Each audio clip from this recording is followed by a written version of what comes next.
Arrive M. Sarkozy. Une bonne fois pour toutes, hein, pour que je puisse avancer. Hein. Arrive M. Sarkozy qui lui dit « Ah, c'est bon, pas à chaque fois ».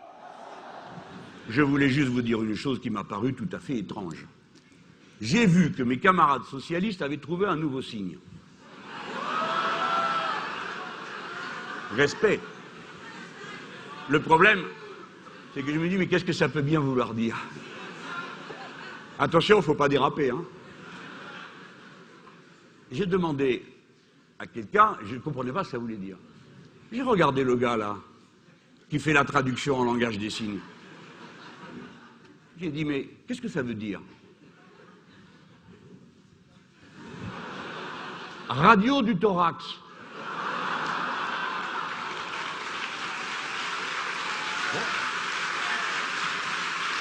Eh bien, allons-y, faisons des radios du thorax. Vous verrez à ce moment-là ce qui se passe dedans. Les amis, le cœur est à gauche. Voilà ce que montre la radio du thorax. Je n'ai vu personne aller dans une manifestation et écrire sur sa bannière « Je veux la paye de Madame Bettencourt ». Et quand on la voit, elle ne fait pas envie. Quoi? Le peuple qui a été parmi les premiers à créer l'un des plus vastes réseaux de chemins de fer, qui excelle dans toutes les techniques du rail, qui a à sa disposition les cheminots les plus qualifiés, les mieux instruits, les plus disciplinés dans l'application à la tâche, ce peuple-là apprend à la télévision que s'il y a des retards de plus en plus considérables, on y a trouvé une solution. C'est de téléphoner sur les quais pour prévenir. Eh bien non, la solution moderne, ce n'est pas le téléphone portable pour prévenir des retards, c'est faire qu'il n'y ait pas de retard. Et pourquoi y a-t-il des retards? Alors vous êtes devant le président de la SNCF et vous écoutez tout oui. Que se passe-t-il? Moi j'ai une explication, je connais les cheminots. Et que nous apprend-il? Eh bien, il se produit un fait nouveau qui rend impossible la circulation des trains comme autrefois. Il tombe des feuilles mortes en automne. Combien ce type est payé pour venir expliquer une pareille chose? Est-ce que quand on l'écoute, on n'a pas spécialement envie de dire « Mais dégage, on sait mieux faire que toi ». Eh bien, comme nous étions là, sidérés, il a cru qu'on ne comprenait pas.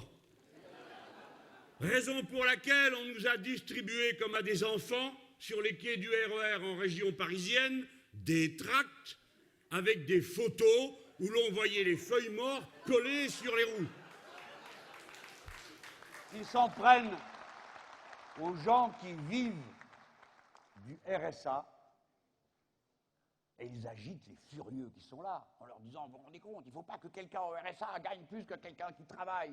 Et vous avez Jean Radubonnet qui dit « Ah oui, oui, oui, c'est pas normal, il n'a rien compris, il était déjà bête comme ses pieds avant, il continue. Il n'a rien compris, il dit « Oui, oui, c'est pas normal ». Il ne sait même pas de quoi on parle. Des fois, il le touche, le RSA, il n'a pas compris que ça le concerne lui aussi. Je vous dis ça parce que vous avez chez vous, dans votre département, la fille à papa qui est là. La marine. Ben voilà, il se demandait laquelle. Incorrigible que vous êtes. Madame Le Pen, par exemple, dans ma circonscription, elle dit « Ah, ceux qui votent pour M. Mélenchon, c'est tous des immigrés. » Alors il y a un journaliste qui a dit « Mais madame, c'est pas possible, les immigrés, ils votent pas. » Alors, elle dit « Oui, vous comprenez ce que je veux dire. » Nous avons fait une proposition pour que cesse casser cette machine à accumuler. C'est le salaire maximum. Personne ne gagne plus de 20 fois ce que gagne le salaire le plus bas de l'entreprise. Dites, c'est déjà beaucoup, 20 fois. Hein? Bon. Ah ben on pourrait faire mieux, hein? Mais on commence par ce que propose la Confédération européenne des syndicats. Ça, on ne le dit pas tout de suite, on attend qu'ils commencent par hurler, puis après on dit « Ah ben c'est la Confédération européenne des syndicats ». Ah bon j'ai fait ça à Manuel Valls.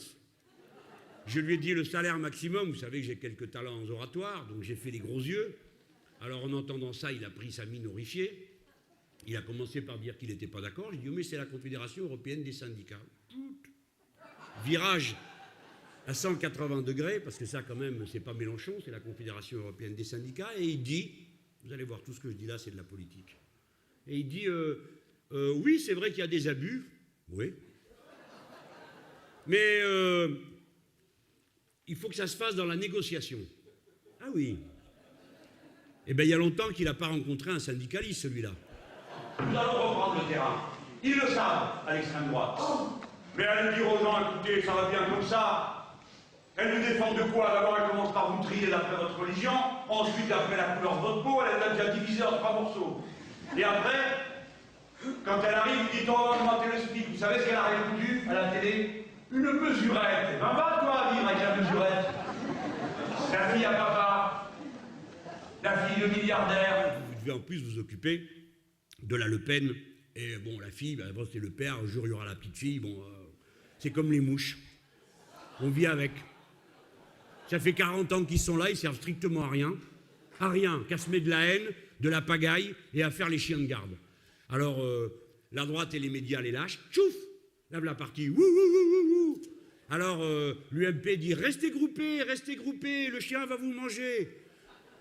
Et le PS fait pareil. Restez groupés, le chien va vous manger. Pourquoi faire? On vous dira après.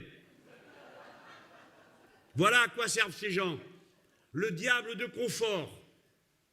Et naturellement, puisque M. Le Pen veut discuter avec quelqu'un du front de gauche, nous lui faisons la réponse qu'en effet, quelqu'un du front de gauche est d'accord pour aller discuter avec lui. Mais ça ne sera pas moi. Eh ben non, je ne peux pas faire toute la famille. Alors, ces 3 imbéciles qui distribuaient le tract anonyme, ils étaient en train de distribuer ça, et comme ils sont d'une stupidité sans borne, ils ont mis en bas « Votons Mélenchon » pour faire croire, vous voyez, et ils ont écrit en arabe en dessous. Moi, je ne lis pas l'arabe, hélas. J'ai commencé à l'apprendre, mais je ne le lis pas. Malheureusement, je n'ai pas été un bon élève. Et j'ai demandé à un camarade, je lui dis « Mais qu'est-ce que ça veut dire ?» Il regarde, il me dit « Ça veut rien dire du tout. » Ah. Et finalement, il réalise, il dit « Ah oui, ça y est, j'ai compris. Ils ont écrit ton nom, ils ont écrit « Votons Mélenchon », mais comme ils sont bêtes, ils ne savent pas que l'arabe, ça s'écrit dans le sens inverse. Et donc, ils ont tout mis dans l'autre sens, si bien qu'on ne peut rien lire du tout. Vous voyez qu'ils ne valent pas un clou. Nous allons leur faire à elles et aux autres l'effet Dracula. On allume la lumière et pouf, ils partent en poussière. Cette femme absurde, avec son programme invraisemblable, est venue nous faire une révélation. Elle nous a appris que l'assiette de la cantine est suspecte, car il y a de la religion cachée dans la viande. Mais c'est pas du tout ça la discussion à la cantine. Allez voir vos enfants. Aucun d'entre eux nous a jamais parlé de viande halal ou cachère.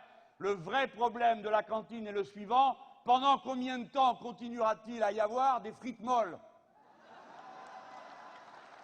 Madame Le Pen, voilà un grand débat pour vous, à la hauteur de vos ambitions. Posez la question. Nos enfants trépignent. Ils n'admettent pas qu'on leur serve ces frites-là. Est-ce qu'il n'y a pas un problème là-dessous, très important, qui mériterait que le Front National se mobilise avec tous ses militants, peut-être pour surveiller l'huile ou guetter la poêle? Est-ce que le cuistot n'est pas un suspect, s'ils le sont tous? Ces gens-là ont réellement cru, tellement ils méprisent le peuple, que vous alliez vous mobiliser sur cette histoire d'abattoir? Allons, allons. Écoutez, je vais vous donner un autre exemple, juste pour le bonheur de la soirée. Vous allez voir quel grand penseur est Madame Le Pen. Et à quel niveau se situent ceux qui la suivent, à qui on dit, écoutez, d'accord, vous êtes de droite, nous on est de gauche. Autrefois, vous étiez seulement de droite, maintenant vous êtes d'extrême droite. Bon, c'est votre affaire, mais quand même, quoi, choisissez le personnel. Et éviter quelqu'un qui mène des batailles sur la viande. Ou alors, je vais vous lire ça, vous n'allez pas en revenir. Elle a une pensée écologique, Madame Le Pen. Ah, quel chef, voilà. Voilà ce qu'elle a dit le 18 février à Lille. Il faut que je m'occupe de tout, hein, parce que personne n'a relevé. Ils ont juste relevé le 10e épisode de la halal. Mais là, il y avait un truc super, c'était écolo. Vous allez voir le niveau intellectuel de cette bande. Voilà ce qu'elle dit. Il y a un autre problème écologique. C'est l'ensemble de la circulation de notre pays. Ah oui.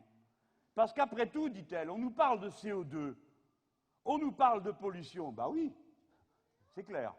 Mais nous sommes un pays de transit. Nous sommes au centre de l'Europe et il y a des centaines de milliers, même des millions de véhicules qui passent par la France. Ça, c'est vrai. C'est bien pourquoi nous, on veut faire le ferroutage. Pour aller du nord au sud, pour aller parfois du nord, pour atteindre les pays du Maghreb. Et voilà, vous comprenez pourquoi il y a de la pollution et un effet de serre? Parce que les gens montent dans les voitures pour aller au Maghreb. Voilà ce qu'elle a inventé. Faut-il être bête? Et c'est ça qui veut être président de la République.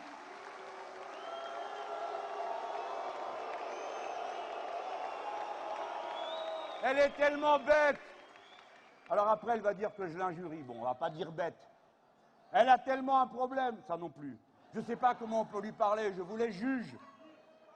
Elle dit, c'est nous qui payons les routes, leur entretien, et il n'apparaît pas qu'il y ait une contribution qui soit effectuée à l'usage de notre réseau routier et à la dégradation de l'environnement, qui en est la conséquence. Ma pauvre madame, elle n'est pas au courant qu'il y a des péages. Mais peut-être qu'elle ne veut pas en parler parce que les péages sont privés et que nous, on veut les ramener à la propriété publique et pas elle.